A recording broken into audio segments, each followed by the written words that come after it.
Mengadu kepada Allah tadi doa yang diajarkan Nabi juga, Allahumma alif baina qulubina wahdina subulas salam. Ya Allah, pertemukan hati kami dalam cinta, ya Allah. Pertemukan hati kami dalam cinta, dalam cinta, dalam cinta. Iya, kita berdoa dan berdoa. Akan tapi usaha zahir harus kita hadirkan. Maka pada malam ini kita ingin memantangkan usaha zahir kita, memantapkan usaha zahir kita untuk menjadikan kota kita, kampung kita, rumah yang indah. Kuncinya adalah di dalam diri kita, di hati kita. Maka sederhananya ada dua hal. Ada dua hal yang harus bisa kita hadirkan untuk menggapai keindahan hidup dalam kebersamaan. Dua hal ini sumbernya ternyata dari sini. Mulut, yang kedua dari telinga dan pandangan.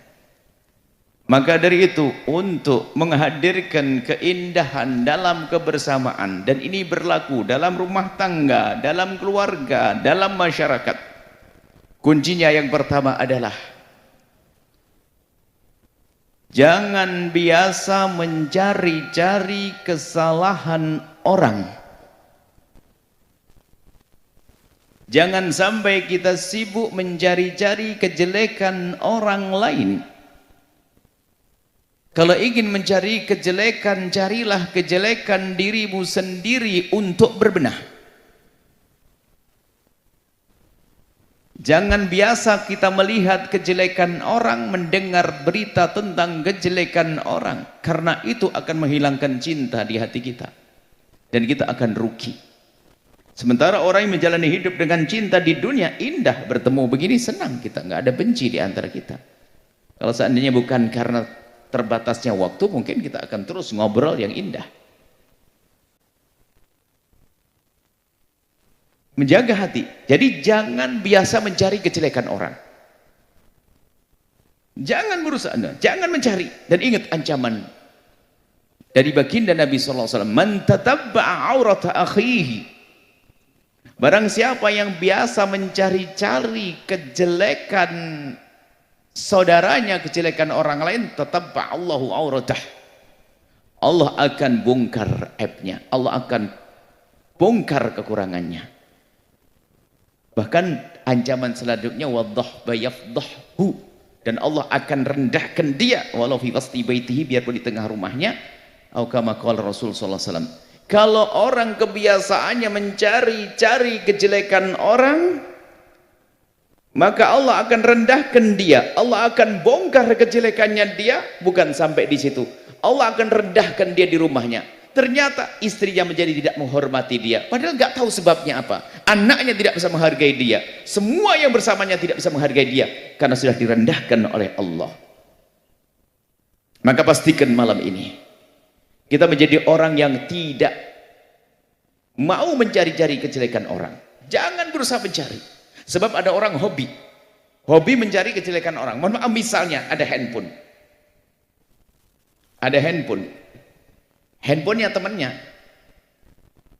temennya tuh buka handphone, di sampingnya dia ngelirik tak begini. Ini sudah paham betul apa ini, dan bisa menyimpulkan padahal ngelirik tak. Pengen tahu. Rupanya ini temennya perempuan, temennya perempuan lagi WA sama suaminya, kelihatannya lagi marah-marahan. Itu sudah sambil ngirik, itu sudah tahu, bisa menyimpulkan, wah rumah tangganya nggak benar, rumah tangga ini, cerita kemana-mana. Atau kalau zaman dulu ada catatan buku harian begitu, mungkin ada orang masuk rumah tangga, rumahnya seseorang, ada di perpustakaan buku, ada buku sejarah Nabi, ada buku ini. Yang menarik bagi dia apa? Buku agenda. Pengen saja ngelihat, dan dia ngelihat sepintas langsung hafal, bisa menyimpulkan. Padahal kalau belajar ngaji nggak paham-paham dia. Tapi kalau sudah urusan kejelekan orang, kalau Anda merasa semacam itu, kalau tidak segera tobat akan sengsara. Percaya. Kalau Anda termasuk model orang yang hobi melihat kesalahan orang, penasaran, padahal mendengarnya setengah-setengah, nyambung dia lagi ngomong begini, di sampingnya ngomongin kejelekan orang, dia dengar, ngerekam. Allah Akbar. Karena memang dia dihinakan oleh Allah. Setelah dia senang mencari-cari kejelekan orang, maka setelah itu Allah akan rendahkan dia. Ya, pertama yang harus kita hindari adalah jangan biasa mencari-cari kejelekan orang lain. Dan kita selama ini sudah biasa dibuat bermusuhan kita selama ini. Sebetulnya kita menjadi bermusuhan karena kita tidak menjaga telinga kita, tidak menjaga mata kita. Karena kita sering mendengar omongan kejelekan seseorang, mencari-cari kejelekan seseorang. Jadi pertama ini biasakan. Kalau memang kita punya sifat suka mencari-cari kejelekan orang atau penasaran, hati-hati. Penasaran, penyakit penasaran, pengen tahu. Apa kepo istilahnya begitu. Pengen tahu, naudzubillah. Anda harus banyak istighfar. Astagfirullah, tidak. Saya tidak mungkin. Bahkan harus kita rubah. Tidak, nggak mungkin dia. Semoga baik. Tutup. Saya tidak boleh lihat. Kalau ada handphone ketinggalan di rumah, saya tidak akan melihat sampai mati kayaknya. Kecuali hanya pengen tahu milik siapa supaya bisa dikembalikan. Termasuk mohon maaf suami istri tidak sebaiknya orang saling mengintip handphone pasangan. Ini nasihat. Karena suamimu punya rahasia tentang keluarganya. Istrimu juga punya rahasia. Memang semuanya harus jujur. Tidak boleh melakukan hal-hal yang tidak baik. Akan tapi ketahuilah, pengen tahu itu merusak hati. Merusak hati milik kawannya. Kadang temennya tuh pergi kamar mandi sebentar tok, HP temennya ketinggalan tuh, ngencatnya tuh langsung kemana sudah tahu, sudah paham, sudah nyimpulkan. Innalillah. Hal ini yang harus kita hindari. Takut kita punya kebiasaan mencari-cari kejelekan orang. Orang ini nggak bisa membuat damai, dia sendiri nggak damai kok, hatinya kotor. Pastikan ya, jangan biasa mencari-cari kejelekan orang. Kemudian jika suatu ketika, lah ini lanjutannya, kok tiba-tiba kita menemukan kejelekan seseorang, nggak sengaja, atau sudahlah kemarin memang biasaanku jelek, sekarang sudah terlanjur tahu bagaimana, kita harus rubah. Setelah kita melihat orang itu dengan kejelekannya, hati-hati, kita harus masuk wilayah baru lagi. Menghadaplah kepada Allah dengan panjatan doa, jangan ceritakan kepada siapapun dari bangsa manusia. Ya Allah, aku telah melihat kejelekan si fulan, ya Allah, lupakan ya Allah, jadikan aku melupakan ya Allah, dan ampuni dia ya Allah, jadikan itu kejelekan terakhir ya Allah. Bukan diobral bercerita ke sana kemari. Menceritakan kejelekan seseorang itu menjadikan orang bermusuhan. Dalam segala hal tidak diperkenankan ini. Karena menjadikan orang bermusuhan. Termasuk mohon maaf ini, beberapa tahun yang lalu ada pemilihan umum, pemilihan presiden, pemilihan apa. Kami suarakan dengan lantang. Kami suarakan dengan lantang, bahkan kami guyoni, kayaknya tim sukses yang nggak berani ngangkat suara kami kayaknya memang pembuat kerusakan. Loh gitu, iya. Omongan saya begini bunyinya, ayo, yang nggak berani ngangkat siapa? Kami suarakan dengan lantang. Sanjung calon pilihanmu sesuka hatimu, jangan caci calon pilihan orang lain. Sederhana, kenapa ngangkat itu saja nggak berani? Sanjung calon pilihanmu sesuka hatimu, tapi jangan caci calon pilihan orang lain. Kalau memang calon pilihanmu punya program, itu saja kau ceritakan, tidak usah mencaci yang lainnya. Kenapa? Kalau kita mencaci akan mengundang cacian. Pada zaman Nabi, ada Nabi pernah mengatakan, terkutuklah seorang laki-laki yasubbu la'anallahu rajulan yasubbu abah.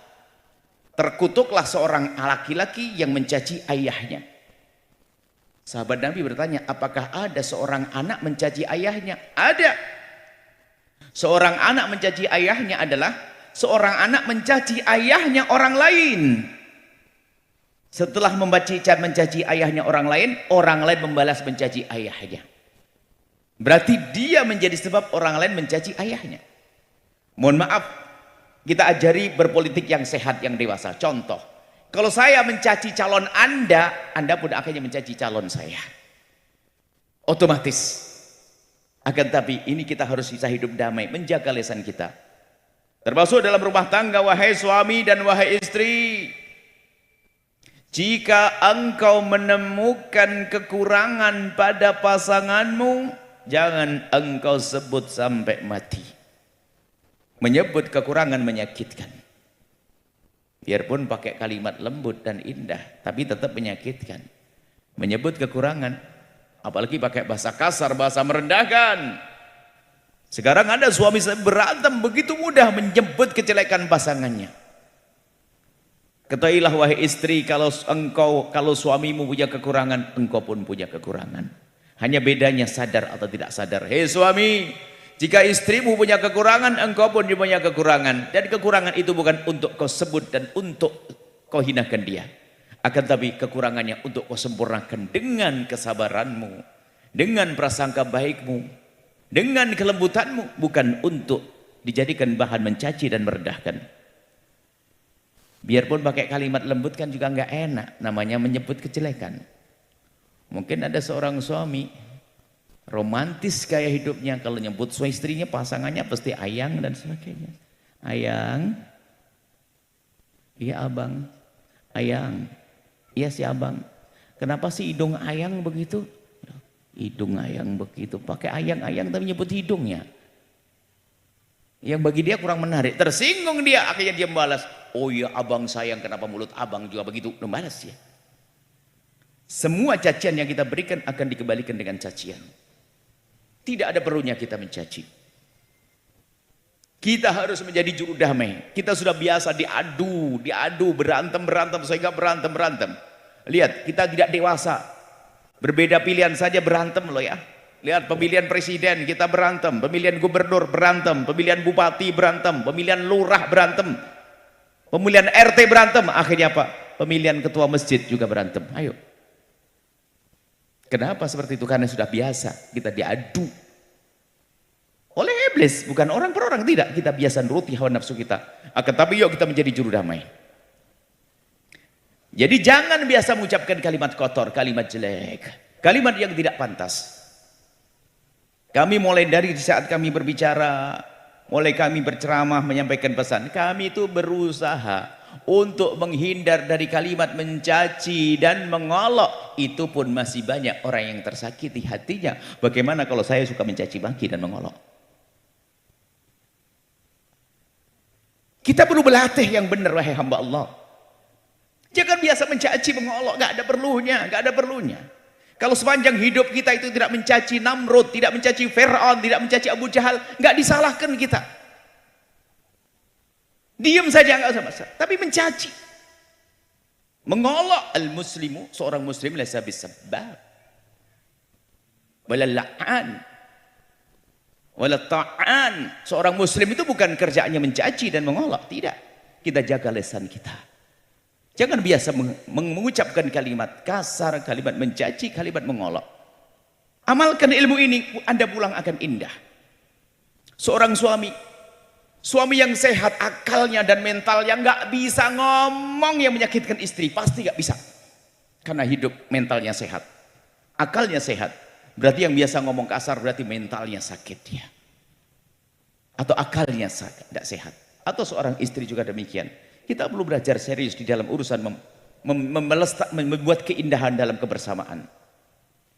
Inilah kuncinya, adalah di saat kan, kita tidak boleh mencari-cari kejelekan orang. Kalaupun seandainya kita terlanjur menemukan, melihat, jangan diucapkan, jangan kita mencaci mengolok. Mencaci bukan adabnya orang beriman, mengolok bukan adabnya orang yang beriman. Bukan sekedar tidak mencaci, mengolok. Akan tapi kita rubahlah inilah. Yang ketiga, biasakan kita. Ini perlu langsung diamalkan. Biasakan kita itu merubah semua yang semula cacian, kita rubah jadi panjatan doa. Dia tidak benar, jelek, ya Allah, semoga kau beri petunjuk ya Allah. Di malam hari, di tengah malam, tetangga yang kurang ajar nyekit ngomongnya, pinjam duit nggak balik-balik, menfitnah kita dan lain sebagainya. Lihat alangkah indahnya akhlak Anda kalau Anda ancam malam hari, awas ya nanti malam ya setelah tahajudan, sholat 2 rakaat setelah tahajud, lalu Anda panjat, Anda tengadahkan tangan lalu berdoa, ya Allah, itu orang yang kurang ajar itu ya Allah, semoga suaminya tambah cinta ya Allah, anaknya baik-baik ya Allah, rezekinya semakin lapang ya Allah. Ini kelihatannya seperti guyonan, tapi itu ilmu yang harus Anda ambil. Hanya sekarang kita untuk menjadi orang yang mudah mendoakan kebaikan, gimana caranya? Inilah inti yang akan kami sampaikan pada malam hari ini. Sehingga bagi Anda nanti keluar dari majelis ini begitu mudah mendoakan orang yang berbeda dengan kita, bermusuhan dengan yang mencaci kita, mengolok kita. Intinya begitu. Karena dengan membiasakan itu, maka akan sejuk kita. Dan orang bersama kita juga sejuk. Kita tidak mengeluarkan kalimat yang kotor. Kita sendiri sejuk, orang yang dengan kita pun juga sejuk. Hidup indah, damai, bahagia dalam kebersamaan. Ini jadi rubah dengan panjatan doa. Ganti dengan panjatan doa. Jadi kalau 3 hal ini sudah kita lakukan, kita biasakan, semua jadi indah. Pertama apa tadi? Jangan Anda mencari-cari kejelekan orang, dan jika terlanjur melihat, kok terlanjur kelihatan, maka Anda tidak boleh mencaci, mengolok, dan menceritakan kepada siapapun. Kemudian yang ketiga, Anda tumpangi dengan panjatan doa. Dan ini adalah mata baginda Nabi. Termasuk mohon maaf kalau kita ngelihat orang pemabuk, penjudi, bukan untuk kita caci dan kita olok.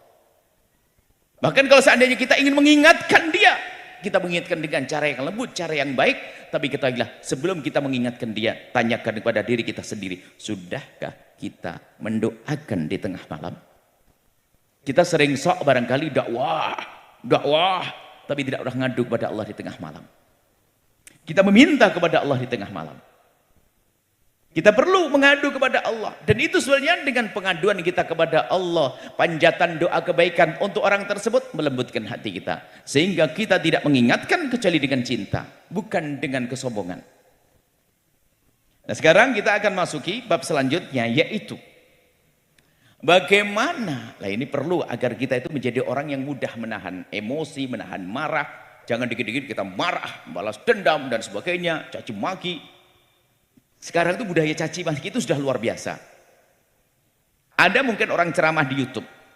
Biarpun kami tidak melihat, kami tidak pernah melihat komentar. Kalau kami mungkin punya YouTube kami kita tidak pernah melihat komentar. Orang ngomong apa, kita hampir tidak pernah melihat. Sekarang lihat, ada orang ngomong sebaik apapun dia, di dalamnya ada, bawahnya ada yang komentar jelek. Subhanallah, ini biasa. Namun budaya kita itu seperti itu. Budaya jelek kita. Apapun dikomentari, komentar jelek. Memang dia tuh biasa. Itu kalau Anda bisa masuk rumah tangganya orang itu yang biasa jelekin istrinya, ibunya, tetangganya, habis semuanya. Memang biasa ngomong jelek. Jadi kebiasaan. Makanya kalau Anda yang sudah biasa ngomong jelek kepada satu orang, lalu Anda tidak bertobat, kemudian tidak segera berhenti, itu akan kemana-mana. Menjadi ustadz pun suka ngomong jelek pada akhirnya. Karena sudah menjadi kebiasaan di lesannya, di lidahnya. Maka malam ini kita ingin punya budaya yang istimewa, budaya yang baik. Jangan biasa mencaci, mengolok, kemudian setelah itu luar biasa. Panjatan doa. Dan itu mata Nabi. Nabi mengajari kalau kita melihat orang melakukan dosa, orang bermaksiat, iya kita mengingatkan dengan cara yang hikmah, dengan cara mu'idhah hasanah, dengan cara yang benar. Akan tapi sebelum itu harus kita memandang mereka dengan hati kita. Tidak boleh loh ya kita memandang orang dengan pandangan merendahkan. Biarpun dia tampak rendah, tapi nggak boleh. Dan orang yang biasa mandang orang lain dengan pandangan merendahkan itu biasanya muncul mudah mencaci, mudah mengolok, dan itu membuat kerusakan di muka bumi. Tidak boleh kita merendahkan siapapun, termasuk seperti ini. Siapa yang paling mulia di hadapan Allah? Bukan berarti yang di barisan depan atau yang ngomong lebih bagus di hadapan Allah, belum tentu. Akan tapi kita semua berlomba-lomba, kita berusaha. Tapi merasa dia lebih bagus, lebih hebat, itu adalah iblis. Ada sebuah kisah. Sebelum kita beri resep bagaimana kita menata hati tadi, sebelum kami beri ramuan agar kita mudah mendoakan orang lain, ada sebuah kisah. Pada zaman Nabi menyebutkan kisah tentang Abid Bani Israel dan Majin Bani Israel. Ada 2 model manusia. Yang satu adalah ahli ibadah. Yang satu adalah preman pasar. Maka kami sampaikan, hei para preman, ini ada kisah indah buat Anda, wahai preman. Kalau ada preman, hei preman, tolong dengar sejenak. Ini kisah indah buat Anda kalau Anda mau paham kemuliaan ini. Si preman ini kerjaannya di pasar membuat kerusakan di muka bumi. Cuman ada lagi ustadz ini kerjanya ibadah. Cuman ustadz ini pengen ibadah, ngambil tempat di bukit, naik di atas bukit. Dia membawa bekal makanan di atas bukit berhari-hari. Kalau habis turun beli lagi, naik ke. Khusyuk dia ibadahnya, puasanya, sholatnya, masya Allah. Suatu ketika Allah menghendaki keduanya bertemu. Allah menghendaki keduanya bertemu. Sang kiai kehabisan bekal, maka dia harus turun dari bukit ke pasar. Sang preman itu kok tiba-tiba dia tergerak hatinya pengen ketemu sang kiai. Ya pokoknya pengen ketemu aja deh, pengen doa atau apa, pokoknya naik. Sang preman naik ke atas bukit, sang kiai turun dari atas bukit. Zaman dulu adanya jalan setapak, bukan aspal besar seperti ini, jalan setapak. Kita tahu jalan setapak itu kalau ada orang berpapasan, kalau tidak ada yang mengalah pasti tabrakan. Di saat berpapasan antara sang preman, wahai preman dengar, wahai preman. Di saat preman ini berpapasan dengan sang ustadz, rupanya sang preman ini kaget. Di saat kaget dia terduduk. Terduduk di jalan setapak, kemudian dia minggir dari jalan setapak. Setelah minggir dari jalan setapak, tangannya memberikan isyarat yang artinya silakan. Sang ustadz melihat sang preman juga kaget. Kemudian sang ustadz melewati begitu saja. Lihat. Bu tidak mengucapkan assalamualaikum, juga tidak menyapa, yang penting lewat begitu saja. Sang preman mempersilahkan sang ustadz sampai sang ustadz melewatinya. Hingga ustadz itu berjalan jauh, hilang dari pandangannya. Tidak hilang dari hatinya kekagumannya. Apa yang disebutkan dalam cerita tersebut? Disebutkan baginda mengatakan bahwasanya lihat dua model manusia. Sang ustadz yang katanya ahli ibadah, akan tapi dia telah memandang orang dengan pandangan merendahkan. Modelnya model preman, tidak memandang dengan kasih sayang, tapi memandang dengan pandangan merendahkan. Apalagi di saat melihat sang preman berada di pinggir jalan setapaknya, lalu memberikan isyarat dengan tangannya, oh dia merasa berhak seorang kiai. Oh saya kiai berhak dihormati. Ngelompat begitu saja tanpa memberikan salam, tanpa menyapa. Wah, seolah-olah kiai sudah punya surga, kayak begitu maksudnya. Dilewati begitu saja yang preman. Apa disebutkan? Dicabut hidayahnya gara-gara merendahkan orang. Akan tapi si preman, dan kami sampaikan kepada semua preman, siapapun yang punya kejelekan sebanyak apapun, lihat, biarpun orang katanya dengan segala kejahatannya, dengan dosa-dosanya, tapi kalau masih mengagungkan syiar. Ini ceritanya preman itu suka membuat kerusakan di tengah pasar, tidak ada dosa kecuali dilakukan, tapi ternyata di dalam hatinya masih ada kekaguman dia kepada syiar agama atas nama ustadz. Dia hormat dia. Sehingga di saat itulah Allah beri petunjuk dia. Sehingga kalau anda menemukan preman yang mungkin dia mabuk, judi dan sebagainya, kalau dengar adzan kok diem dia. Stop, ada adzan. Ramadan, libur-libur Ramadan. Ada seorang ustadz lewat, disembunyikan. Maka kalau dia masih menghormati syiar begitu, tunggu dia. Suatu ketika akan tobat dia. Biarpun dia katanya preman. Tapi begitu sebaliknya, biarpun orang katanya ahli ibadah, tapi kalau memandang orang merendahkan, sian tuh astagfirullahaladzim. Mungkin bisa jadi seseorang habis hadir pengajian begini, lihat. Kemudian naik mobil, kemudian lewat stasiun mana atau terminal mana. Kemudian di situ ada seorang wanita yang diuji Allah, Allah dengan ketidakbaikan yang sebetulnya hati kecilnya mungkin tidak mau. Mohon maaf, perempuan yang pakai baju yang tidak pantas, mohon maaf menjual diri, semoga Allah memberikan hidayah kalau ada.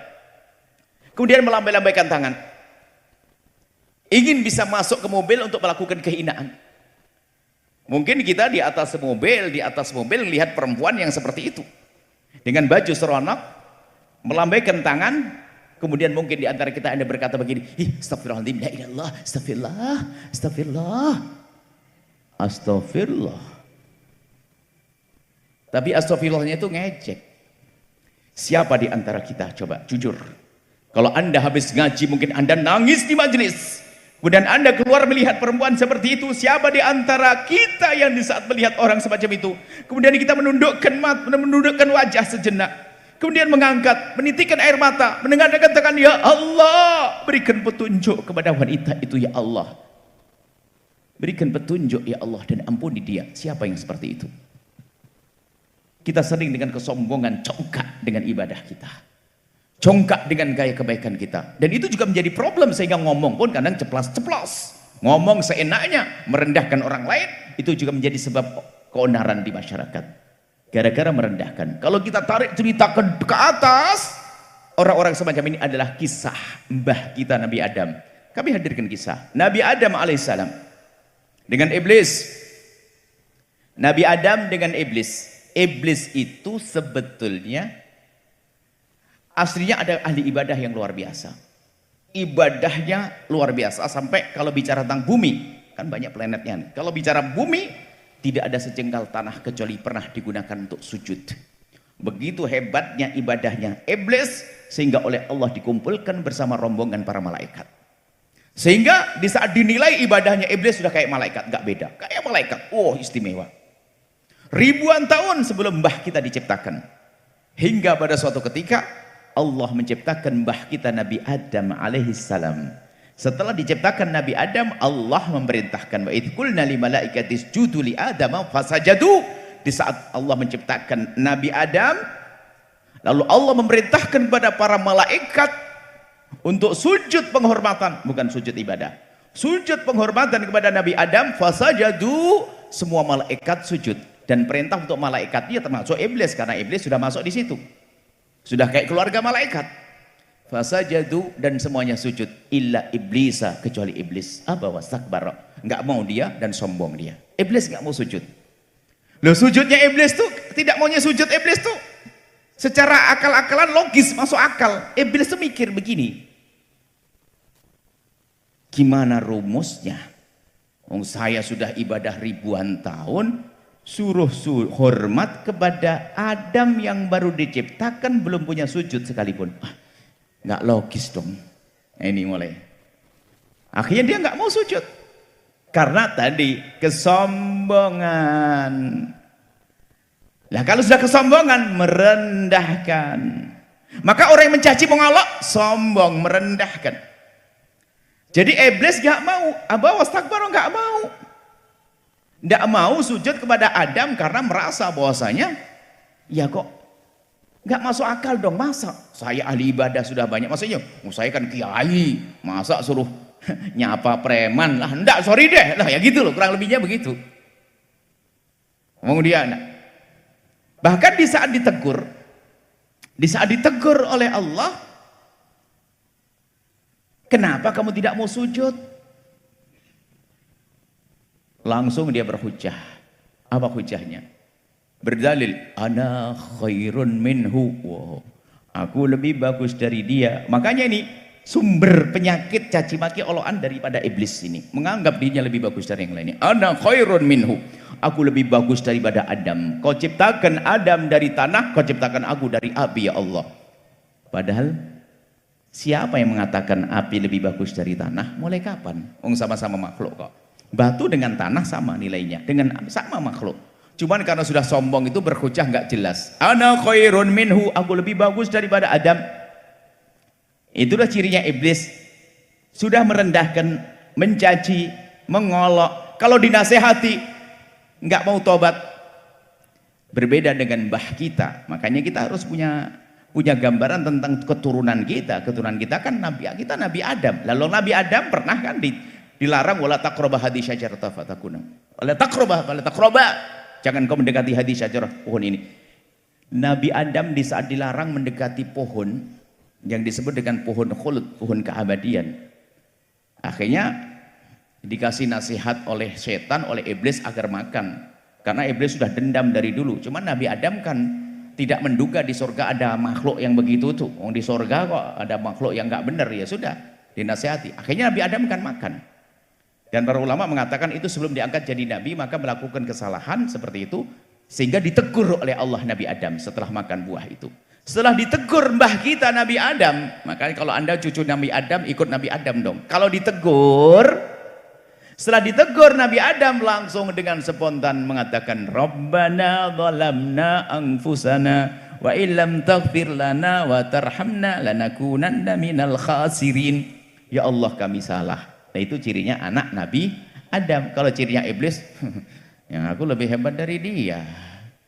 Makanya kalau ada orang kegiatannya, kebiasaannya caci maki, merendahkan orang lain, ngolok-ngolok, biarpun pakai jubah segede ini, lebih pakai imamah lebih besar dari ini, ngolok-ngolok, mencaci, merendahkan, biasanya itu langsung kalau diingatkan nggak gampang nerima. Memang dia itu keturunan Nabi Adam, tapi modelnya model iblis.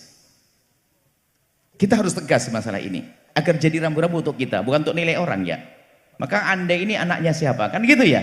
Saya anaknya Nabi Adam. Ya sudah, kalau begitu saya akan tidak mudah merendahkan. Laqad karramna bani Adam, Nabi Adam dimuliakan kok, kenapa saya rendahkan, saya hinakan? Saya tidak boleh mencaci dan mengolok. Baik, inilah gambaran tentang model-model manusia yang suka mencaci, mengolok dan merendahkan adalah anak Nabi Adam tapi ikut grupnya iblis. Sampai hari ini tuh ada. Paling seneng ngadu domba, caci maki, olok-olok dan seterusnya.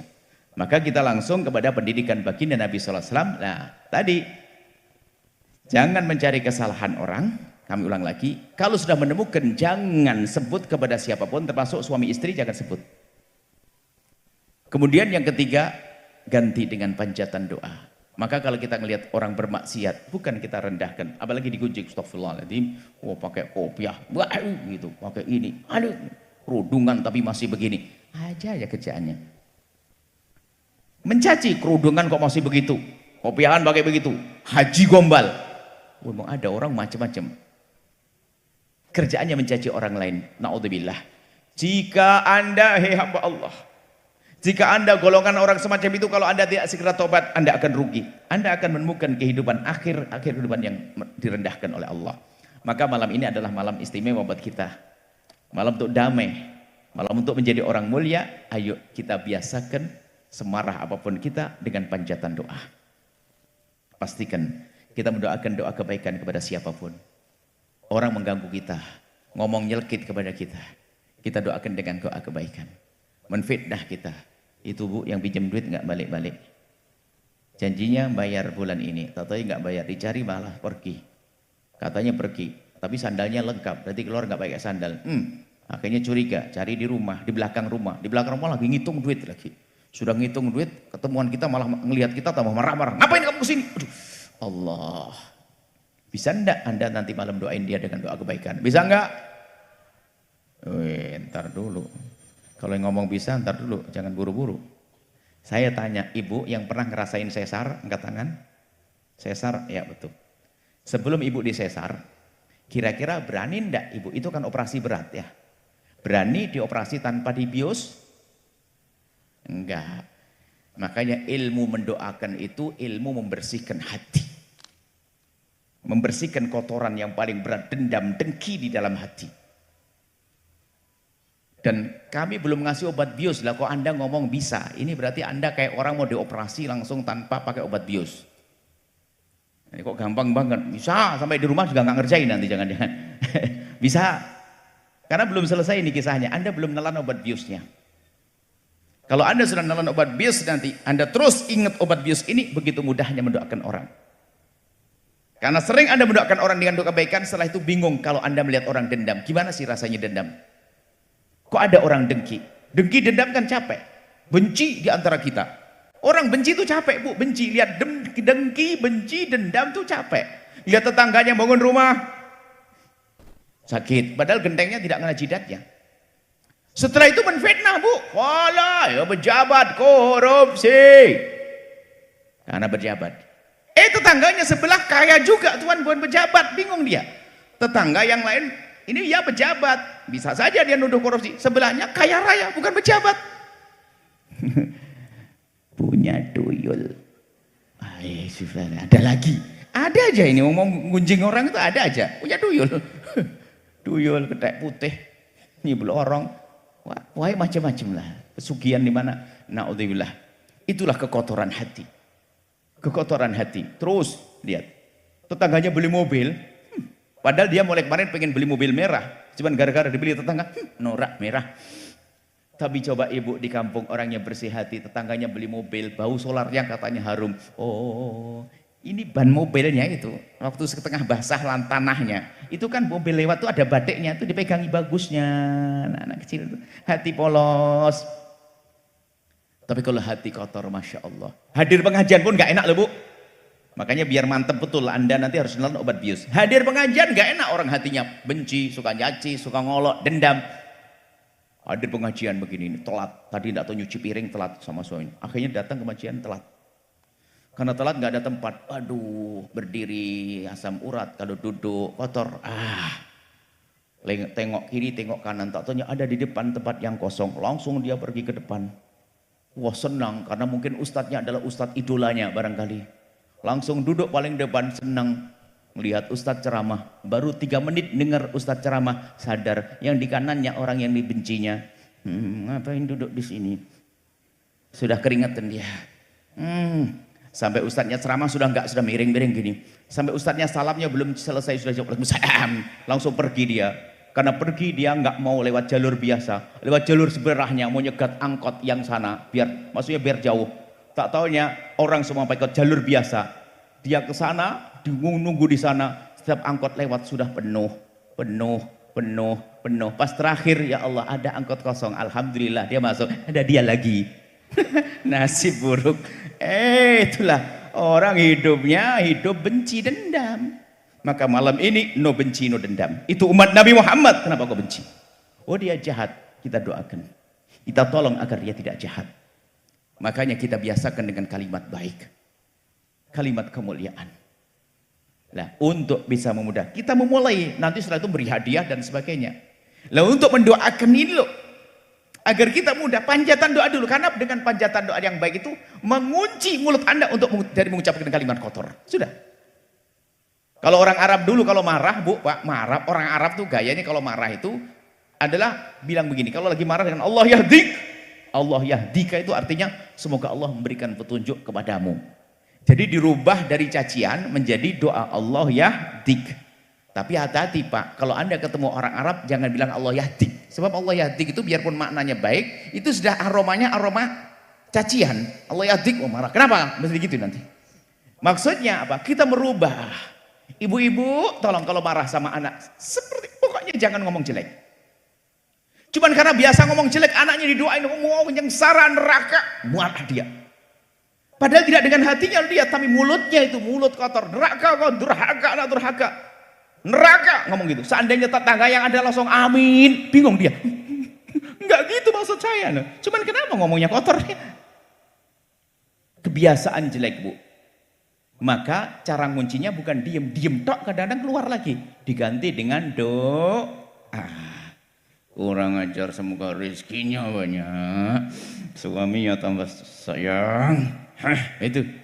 Nah, Anda tidak gampang. Itu kan hanya kisah yang kami sampaikan. Belum masuk obat bius. Sekarang saya masukkan obat bius. Kalau Anda telan obat bius, Anda setelah itu akan mudah mendoakan. Sehingga hidup semakin indah setelah itu, nggak ada caci. Obat biusnya adalah sabda Nabi SAW. Nabi pernah bersabda dalam hadis yang diriwayatkan Imam Muslim dari Abi Darda radhiyallahu ta'ala anhu, Nabi bersabda begini, "Ma min 'abdin muslimin yad'u li akhihi al-muslimi 'ala dhahril ghaibi illa wa qala al-malaku wa laka bimithrin." Tidak ada seseorang yang mendoakan orang lain di saat orang itu tidak ada di hadapannya. Kita di sini, dia di rumahnya. Dan makna tidak ada di hadapannya bisa saja lagi bermasalah. Lagi bermasalah. Kalau kita mendoakan orang yang lagi bermasalah dengan kita, saya tidak senang dengan dia, atau dia tidak ada di rumah kita, maka malaikat mendoakan, walaka bimitrin, kamu dapat sama seperti yang kau panjatkan. Dikatakan para ulama apa? Itulah doa ala dhahril ghaib, doa yang sangat dikabul oleh Allah. Mendoakan orang yang bermasalah dengan kita atau orang yang tidak ada di hadapan kita. Sebab gini kaidahnya, kalau kita mendoakan orang di depan muka begini nih, saya baru dikasih sarung sama seorang, lalu doain semoga Pak Haji rezekinya banyak. Bisa jilat, minta baju koko tambahan, doain depan muka. Mendoakan di depan muka itu bisa menjilat. Tapi kalau saya doakan, ini saya dikasih sesuatu, saya bawa ke rumah. Tahajud nanti ke malam. Ya Allah, yang telah memberikanku sesuatu ini, berikan segala kebaikan. Atau orang yang bermasalah dengan kita, tulus kita mendoakan. Jadi, nah, dikatakan oleh para ulama ini, ada satu doa yang sangat mudah dikabul, tapi sangat dilupakan oleh hamba Allah. Yaitu doa dengan pantulan mendoakan orang lain. Ini jauh lebih cepat dikabul dari apapun doa, termasuk kalau Anda pergi ke multazam. Kelamaan multazam. Anda belum umrohnya kapan? Umrohnya kapan? Tapi paling enak mudah dikabul adalah Anda mendoakan orang lain khususnya yang bermasalah dengan Anda. Anda mungkin lagi banyak utang, ya Allah, saudaraku semoga ini Allah jangan sampai punya utang ya Allah. Nanti Anda yang dibebaskan. Kemudian itu faedahnya di samping doa akan dikabul oleh Allah untuk kita, akan membersihkan hati kita. Dan setelah kami mendengar berita semacam ini, Tidak ada orang mengganggu. Alhamdulillah nggak ada yang ganggu sih. Kalau ada orang ganggu, jelek, menjelekkan kita dan sebagainya, wah lumayan. Untuk dikabul doa, kita doakan dengan doa kebaikan. Langsung yang dapat duluan adalah kita. Yang dapat duluan adalah kita. Dan itu mujarab. Nabi bersabda, Nabi tidak pernah ingkar janji, Nabi tidak pernah berbohong. Karena Nabi dengan wahyu. Jadi kalau Anda datang ke kiai, kiainya susah ditemui. Kelamaan nunggu sang kiai, langsung saja ngambil air wudhu, sholat 2 rakaat. Orang itu jelekit banget ngomongnya, Allah, ya Allah, semoga rizkinya banyak ya Allah. Berarti tahu Allah ente lagi banyak, lagi sempit rizki ya, lagi banyak utang ya. Ya Allah, semoga rizkinya banyak. Ini ilmu para kekasih Allah, ilmu wali, salamatus sudur. Waliullah menjadi kekasih Allah bukan karena banyak sujudnya, banyak rukuknya, tapi bersih hatinya. Ini ilmu tingkat tinggi, ilmu indah. Dan kita harus masuk ilmu ini. Sholat berjamaah, sholat rame-rame kita melakukan 20-30 rakaat bisa saja hari ini kita laksanakan. Setiap 2 rakaat kasih 1 gelas es, besok teh telah. Tapi membersihkan hati tidak semua orang melakukannya. Bahkan tidak semua orang menyampaikannya. Maka malam ini adalah istimewa. Kita sama-sama membersihkan hati kita, menghilangkan benci dan dengki di antara kita dengan membiasakan mendoakan orang lain dengan doa kebaikan. Susah, ntar dulu kalau masih susah. Merenung, mau dikabul tidak doanya. Kemudian ada lagi berita bahwa, ingat ini, kalau kita mendoakan orang dengan doa kejelekan, jika memang orang itu layak didoakan karena dia zalim dan sebagainya, maka doa itu akan kena ke dia. Tapi kalau dia tidak layak kita doakan, akan dikembalikan ke kita, kan rugi kita. Berarti seolah kita mengutuk diri kita sendiri. Makanya wah kalau begitu mending saya tidak usah doain jelek deh. Saya tidak usah doain jelek. Saya doain baik-baik saja dah. Pokoknya doain baik dah. Kalau ada doain baik sudah, saya tidak mau doain jelek, gitu saja. Dan setelah hari itu kami berusaha untuk tidak mendoakan jelek kepada siapapun. Berusaha dan berusaha. Doa baik, baik, baik, baik. Biarpun berat, kadang wong dia bikin gatel hati, bikin kesel dan sebagainya. Tapi karena kita ingin dikabul doa kita oleh Allah, kita pengen selamat bersih hati. Waliullah adalah yang datang pada Allah biqalbin salim, dengan hati yang selamat. Salamatus sudur, bukan banyak sholatnya, bukan banyak rukunya, akan tapi karena hatinya bersih. Sudah mulai ditelan obat biusnya? Siap mendoakan nanti? Mau dikabul enggak? Mau suamimu sayang enggak? Doain suaminya orang agar sayang kepada. Pengen anaknya sukses tidak? Itu doakan orang yang bikin kesel agar anaknya sukses. Pastikan ini Nabi yang bersabda, Rasulullah yang bersabda untuk membersihkan hati. Tapi kan gitu kan? Baik. Berarti harus saya kasih namanya obat anti nyeri. Terakhir, saya kasih obat anti nyeri. Anti nyeri adalah gambarannya nanti. Suatu ketika nanti kita akan dipanggil di padang mahsyar. Allah dalam hadis qudsi Abu Hurairah meriwayatkan, nanti dia di padang mahsyar, di hari akhir Allah memanggil, Anda yang dipanggil. Ainal mutahabbuna bi jalali. Allah menyeru, mana orang yang hidup di dunia dengan cinta karena aku, nggak ada benci. Kayak ini nggak ada benci, nggak ada urusan, nggak pernah rebutan apa-apa. Ainal mutahabbuna bi jalali, mana orang yang hidup di dunia dengan cinta karena keagunganku, karena aku. Al yauma udhilluhum yauma la dhilla illa dhilli, hari ini akan aku beri perlindungan di saat tidak ada lagi perlindungan kecuali dariku. Yang katanya padang mahsyar panas, ternyata bagi orang yang hidup dengan cinta. Tidak saling dengki. Kalau saling dengki itu Masya Allah luas, bukan saja urusan fulus, urusan dunia. Kadang ustadz sama ustadz saling dengki loh ya. Ternyata ustadz itu paling susah doain ustadz lain. Ya Allah semoga ustadz itu pondoknya makmur. Ntar dulu ngapain doain dia? Lah ini ustadz gombal. Oh ini ustadz yang nih karena dengki. Tapi kalau hidup indah kan enak. Ya, diseru oleh Allah, ainal mutahabuna bi jalali, mana orang yang hidup di dunia dengan cinta, enggak ada benci, enggak ada dendam. Ada dendam diperangi kayak malam ini kita. Al yauma udhilluhum, sekarang aku beri perlindungan. Setelah itu apa? Diperintahkan untuk meluncur ke surga. Jadi bagi orang yang punya iman lalu hidup dengan cinta itu, padang mahsyar yang katanya puluhan ribu tahun itu bagi orang yang tidak beriman akan dilewati oleh orang-orang yang punya cinta hanya mabainadz zuhri wal asri, antara zuhur dan asar. Cepat. Jadi setelah mendapatkan perlindungan dari Allah, disuruh meluncur ke surga. Seperti kilat. Mau? Siap? Enak, alhamdulillah. Saya bayangin, dan Allah tuh maha adil. Allah yang maha adil itu mengizinkan ayam jago yang dolim di dunia itu dibangkitkan itu untuk membalas dendam. Bukan balas dendam, membalas kesalahan.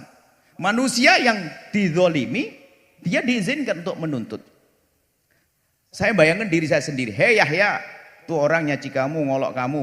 Kau tuntut dia. Tak tuntut. Kau telah dolim padaku, nyaci maki saya ya. Oh ya, minta maaf gini saya di mana? Pahalanya diambil. Olah, proses. Sampai selesai urusan saya dengan manusia-manusia itu, tiba-tiba saya noleh. Rombongan tadi sudah nggak ada, sudah di surga. Kayaknya bakal ketinggalan. Karena apa? Ternyata kalau saya menuntut itu berarti kan saya punya dendam. Saya tidak memaafkan saat di dunia. Anda pernah dengar enggak ada orang begini, demi Allah saya tidak rela sampai kiamat, sampai mati. Ada enggak? Jangan jadi besan, jangan jadi mantu. Awas, hati-hati. Serem itu orang. Besan kayak begitu, ngeri itu. Ya. Tapi besan Anda adalah yang lapang hati. Saya bayangin, wah nanti ketinggalan. Maka daripada saya ketinggalan, di padang mahsyar nanti saya ketinggalan di rombongan yang seperti kilat, sudahlah, siapapun yang berbuat salah hari ini saya maafkan. Yang mencaci maki, yang mengolok, yang dolim sudah saya maafkan deh semuanya. Saya tidak akan tuntut di akhirat, biar nanti saya di akhirat bisa langsung meluncur ke surga. Nggak usah pakai nunggu-nunggu. Yang lalu dan yang akan datang sudah, saya tidak mikir tuh. Saya maafkan semuanya sudah. Anda mau nyoba, mau ganggu saya maafkan Bu Basyum. Saya tidak akan. Karena apa? Saya ingin bahwasanya berlatih seperti ini. Saya kotor hati, saya jelek hati. Yang mencaci saya maafkan, yang mengolok saya maafkan. Mereka umat Nabi Muhammad. Mau ditinggal di padang mahsyar? Mau ditinggal di padang mahsyar? Enggak mau, bismillah. Sudah terasa obat nyerinya. Kalau masih enggak bisa, tapi kurang ajar banget dia, keterlaluan. Oke, ambil cermin. Terakhir sudah. Untuk apa cermin? Bilang, dasar iblis dan Abu Jahal. Mau ambil cermin? Tunjuk di dalam cermin itu bilang, dasar iblis Abu Jahal tidak mau memaafkan saudaranya. Hei iblis dan Abu Jahal. Selesai itu. Ini ilmu tarbiyah malam ini. Insya Allah indah ya. Setelah itu, Masya Allah, lesan Anda lesan mulia. Iblisnya di dalam cermin, bukan ngutuk orang lain. Iblis dalam cermin, Anda lagi ngaca, karena maafin orang nggak mau. Maafin umat Nabi Muhammad kok nggak mau. Nabi Muhammad setiap malam menangisi umatnya agar masuk surga. Bagaimana kita mengutuk dia agar masuk neraka? Gimana ini logikanya? Katanya cinta Nabi, tapi bagaimana dengan umat Nabi tidak cinta? Ngawi indah, 666. Insya Allah, indah, bahagia ya. Semuanya, rumah tangga indah, bahagia, Masya Allah. Makanya kemarin sampai gulonan, indah, nggak ada yang bisa mengganggu. Perbedaan pilihan dalam berpolitik. Mungkin kemarin ada 05, 06 ya. Ada berapa? Misalnya, suaminya 05, istrinya 06. Tapi nggak pernah ribut Bu. Pas selesai pemilu ternyata Pak positif, kembar 3. Wah ini asik begitu. Nggak usah ribut, jangan rugi kita bikin masalah ribut terus kan. Baik, insya Allah inilah yang bisa kami sampaikan pada kesempatan ini. Setelah itu mohon maaf dengan serius kami sampaikan. Nanti ambil buku Ibu, Bapak. Kita belajar serius, bukan main-main, bukan ngaji hanya hadir dok. Ambil kertas, cari orang kurang ajar. Oh, bukan guyonan ini. Anda berlatih. Orang kurang ajar cuma judulnya diganti, orang-orang baik yang harus aku doain. Namanya fulan. Harus dikasih WA. Ya Allah, mungkin kalau di syuting muka Anda jelek banget waktu pertama kali doain dia. Tapi nanti akan lembut sendiri nanti. Ya Allah, semoga rizkinya. Tapi ibu harus belajar, percaya. Jangan mikir hanya banyak sholat sunnah. Sholat sunnah penting, tapi bersihkan hati jauh lebih penting. Karena kalau sudah hati kotor, mencaci, mengolok, menendam, mengutuk aja sendiri kadang, na'udzubillah, musuhan sama suami. Mesranya nggak ada, suami istri berantem terus, caci maki olok-olokan, anaknya 16. Ini model apa orang kayak gini? Berantem terus anaknya banyak. Masya Allah alangkah sakitnya. Insya Allah ini saja wahai para perindu ridha Allah. Nuhibbukum fillah. Kami cintai anda karena Allah. Insya Allah di antara kita ini tidak ada benci. Yang ada hanya cinta. Kemudian kami sampaikan. Kami aslinya betul kata Pak Bupati. Kami tidak bisa diundang karena saya tidak pernah terima undangan. Saya urusan dengan santri. Cuman pas kami mau main ke Ngawi, ceritanya kepingin bangun pondok di Ngawi. Tidak tahu ceritanya kok sampai Pak Bupati, tidak tahu. Pokoknya ada ceritanya, tidak tahu. Ya sudah, mau dibawa ke alun-alun bolehlah. Karena kita tidak ada undangan-undangan pengajian. Maka jangan berharaplah ngundang kami, sudah nggak ada. Kalau pas saya lewat rumah Anda mungkin saya mampir gitu loh. Kalau ngundang ya nunggu pas lewat ya. Sebab kalau gara-gara undangan ini berantakan ngurusi santri. Nah, kami ingin bangun pondok pesantren. Ada pondok pesantren di daerah mana lupa pokoknya. Di mana tempatnya? Dung Miri. Ada tanah sana Dung Miri dan subhanallah bersama itu juga tatonya ada lagi setelah itu baru membangun dan insya Allah program besar di situ. Ternyata ada lagi hamba Allah yang sudah punya tempat dan kita sudah sangat kenal baik dengan beliau. Ada di daerah Gerih yang punya rumah Gerih. Tahu Gerih? Yang dipakan di dahar pakai gawe tahu lodeh. Nah, ngangel ngapalnya sih malah ndak apal. Itu Gerih hafal. Sebab kula seneng lek sego ampok lek basa Jawa ngertos kula nggih asline. Lho ngapusi lek bahasa Indonesia tok. Wong Jawa asli nek. Nah, kula niku paling seneng Gerih, Bu. Gerih nu gawe sego ampok kalau jangan kates nek lotone. Ngerti, Bu? Cocok. Karo Gerih wis Buya masih misterius wong endi gini. Ya wis lah. Nggih. Nah, ini insyaallah ada. Lah, maka dari itu kami seru kepada Anda semua untuk bisa bergabung. Tapi dengan catatan, ini penting, adab. Ayo bergabung. Saya aja. Dan kami sampaikan, pondok kita tidak ada bantuan dari pemerintah, tapi dari kocek pribadi. Ini Pak Bupati, Pak Wali Kota, Pak Kapolres ini. Tidak ada dari duit negara, tapi dari kocek pribadi karena Allah. Yang dekat insya Allah pilihan. Cuman ada catatan. Ingat, bagi siapapun yang sudah punya ikatan dengan para ustadz, para guru, jangan memutus dengan gurunya hanya ingin bergabung dengan kami. Justru harapan kami Anda semakin dekat dengan guru Anda. Kami tidak ingin merebut Anda dari guru Anda. Dan lebih dari itu pesan penutup, justru kami ingin datang ke tempat ini nanti untuk bersama-sama dengan para asatidz menghidupkan kembali pesantren madrasah diniyah yang ada di kampung-kampung. Itulah yang menyelamatkan umat. Jujur nih, mungkin 90%, 80%. Anda ngerti sholat wonten pundi, Bu? Wonten pondok wonten madrasah musala kampung. Madrasah. Senes di pondok. Makanya kita sekarang perlu semangat menghidupkan kembali madrasah diniyah. Nah, dimulai dari mana? Ini termasuk barangkali ide yang dilupakan. Dimulai dari Pak Bupati, dari membuatkan toilet yang sehat. Hari ini hari zaman Masya Allah toilet. Jadi mohon insya Allah kita sudah beberapa tim, setiap pondok kita nyeru begitu. Kita kumpulkan, ayo hei orang kaya. Jangan urusi al-bahjah nanti sambil jalan, bukan pondok itu. Kita pengen meramu pesan madrasah diniyah. Kiai kampungnya, kiai kampung wali tersembunyi. Makanya jangan gampang Anda itu terpesona dengan wah uang terkenal neng televisi. Tadi katanya YouTube. Esok kehapusan. Akhirnya ninggalkan guru kampungnya. Ini problem besar. Guru kampungmu, ustadz kiai kampung tuh wali tersembunyi. Coba mbahmu wafat sinten sing rambut kiai desa. Kula dugi nang mboten. Mboten langsung mboten. Tapi jadi kiai kampung harus dipegangi. Mereka orang ikhlas, ndak kalaupun dapat uang hanya ratusan ribu, puluhan ribu, ratusan ribu dicium bukan karena cinta dunia, karena dianggap ini berkah.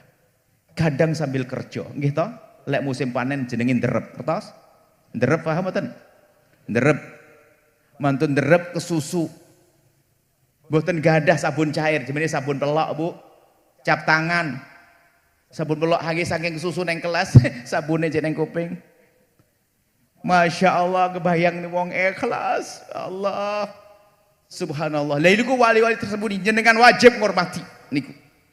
Kula mboten bangga lek jenengan ngormati kula tapi jenengan mboten ngormati tiang-tiang ngoten niku.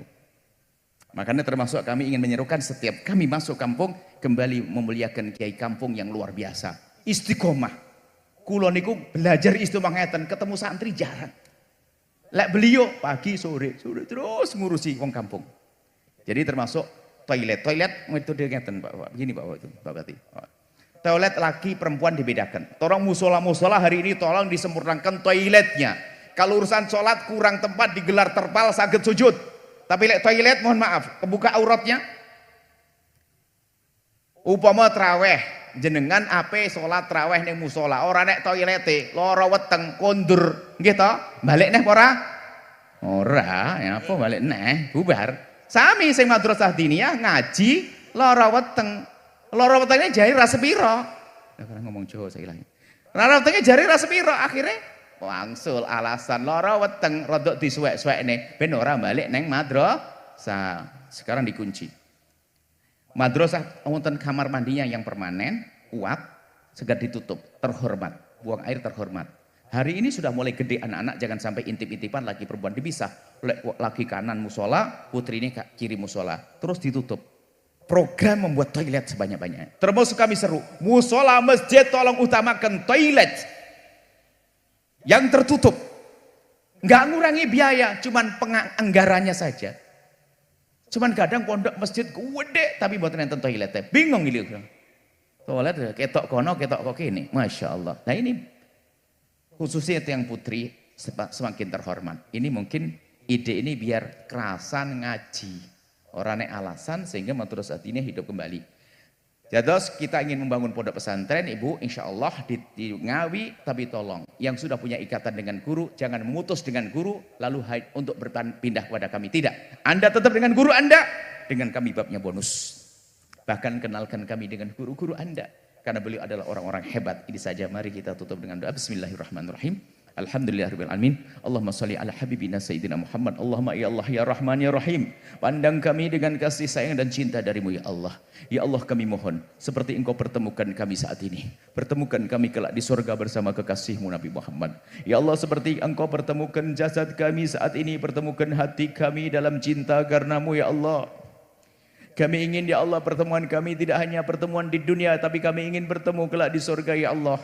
Kami mohon ya Allah, semua yang ada di tempat ini muliakan, yang datang untuk menghadiri pengajian, yang jualan, yang nyopiri mobil, semuanya ya Allah. Jadikan kami ahli surgamu ya Allah. Semua yang ikut kumpul di tempat ini ya Allah. Siapapun mereka, yang kemarin banyak dosa, ampuni dosanya ya Allah. Kami mohon ya Allah, kami ingin ya Allah, ini adalah perkumpulan ahli surga. Dan kami mohon jauhkan kami dari sebab-sebab kehinaan ya Allah. Jauhkan kami dari meninggalkan salat. Dan kami mohon ya Allah, jika ada yang di tempat ini, yang di kiri kanan majlis ini, di kiri kanan tempat ini, ada orang yang sering meninggalkan salat, kami mohon ya Allah berikan kesadaran dan jadikan dia esok hari menjadi ahli salat, dan ampuni mereka ya Allah. Jauhkan kami dari minuman keras ya Allah, jauhkan kami dari mabuk dan judi ya Allah. Jika ada di antara kami atau di kiri kanan tempat ini ya Allah, ada orang yang sering mabuk dan sering judi, kami mohon pandang dengan kasih sayangmu ya Allah. Berikan kesadaran ya Allah, ampuni dia ya Allah, dan hentikan dari kebiasaan yang tidak baik itu ya Allah, dan muliakan setelah itu ya Allah. Dan jauhkan kami ya Allah dari makan riba, jauhkan kami ya Allah dari zina yang busuk, hina dan kau hinakan itu ya Allah. Jauhkan kami dari zina yang busuk, hina dan kau hinakan itu ya Allah. Jika ada di antara kami ada hambamu yang pernah terpeleset dalam hina dan busuknya zina, kami mohon ya Allah, berikan kesadaran akan kebusukan zina dan hentikan dari kehinaan zina ya Allah. Bencikan kepada zina ya Allah, tutup aibnya di dunia sehingga di dunia tidak terhinakan, dan tutup aibnya di akhirat sehingga tidak kehukum. Ampuni ya Allah, dan buka pintu halal untuknya ya Allah. Jangan biarkan terus larut dalam kehinaan, buka pintu halal ya Allah.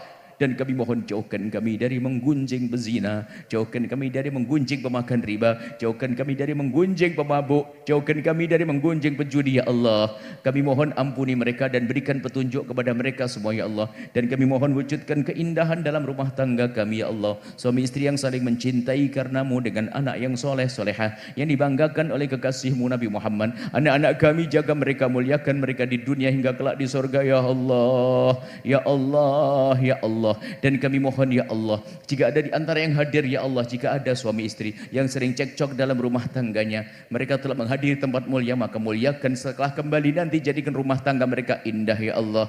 Ya Allah, Engkau maha tahu tentang keadaan kami, yang sempit rezeki lapangkan dengan rezeki yang halal penuh berkah, yang sakit sembuhkan, yang punya hutang mudahkan kami dalam bayar hutang. Dan kami mohon ya Allah, yang sudah punya hajat untuk menikah dan belum mendapatkan pasangan, kami mohon ya Allah, setelah majelis mulia ini ya Allah, mudahkan mereka untuk mendapatkan pasangan, orang-orang mulia yang Kau muliakan menjadi sebab mereka mulia di dunia dan di akhirat. Kami mohon jaga kami ya Allah, berikan ya Allah, ya Allah, kirimkan kepada kami pemimpin yang baik, pemimpin di kota ini, pemimpin di negeri ini ya Allah. Jika mereka orang yang tidak baik, jadikan mereka orang baik. Jika mereka orang baik, jadikan mereka semakin baik ya Allah. Kami mohon ya Allah, berikan kepada kami ya Allah, kirimkan kepada kami orang-orang baik ya Allah. Dan kami mohon kirimkan kepada kami guru yang damai, guru yang menjadikan sebab kami damai, guru yang menghantarkan kami kepada kemuliaan ya Allah.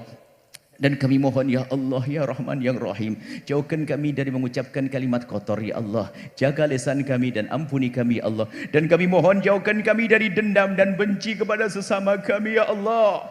Jauhkan kami dari dendam kepada sesama kami ya Allah. Maka kami mohon ya Allah, jika ada orang menyakiti kami, zalim pada kami, aniaya kepada kami, menfitnah kami, menggunjing kami, prasangka buruk pada kami mohon ya Allah, ampuni mereka, jangan hukum mereka ya Allah. Berikan kepada mereka segala kebaikan ya Allah di dunia dan di akhirat. Sungguh kami tidak ingin mendendam kepada siapapun. Hilangkan dendam di hati kami, hilangkan dengki di hati kami. Maka kami mohon ya Allah, jika ada orang sukses ya Allah, jika kami mendengki orang yang sukses, kami mohon tambahkan kesuksesannya dan hilangkan dengki di hati kami. Dan jika ada orang yang mendengki kami ya Allah karena kesuksesan kami mohon berikan kepada mereka seperti yang Kau berikan kepada kami dan hilangkan kedengkian di hatinya.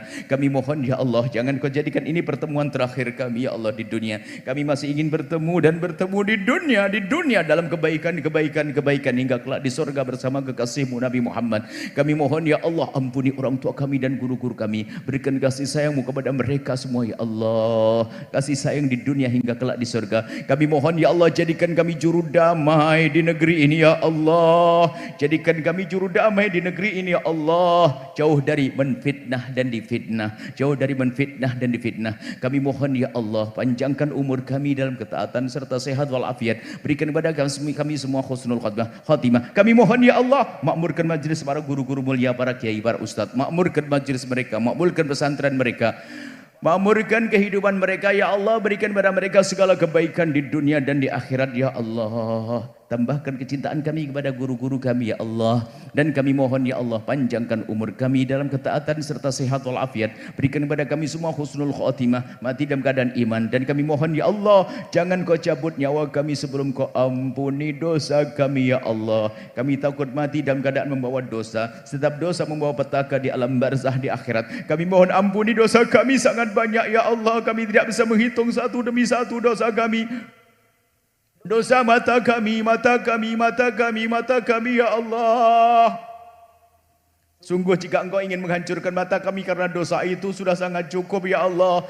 Tapi kami mohon jangan hancurkan mata kami, ampuni mata kami ya Allah. Dosa telinga kami, dosa lisan kami, dosa syahwat kami ya Allah, ampuni. Jangan cabut nyawa kami sebelum Kau ampuni dosa kami. Berikan pada kami semua husnul khotimah, mati dalam keadaan iman.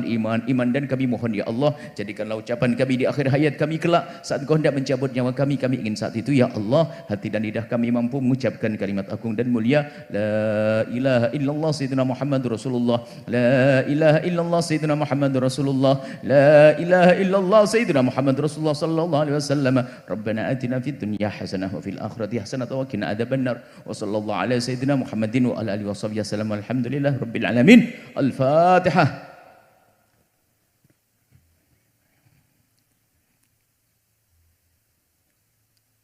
Terima kasih, mohon maaf, selalu memilih taufik hidayah. Assalamualaikum warahmatullahi wabarakatuh. Waalaikumsalam warahmatullahi wabarakatuh.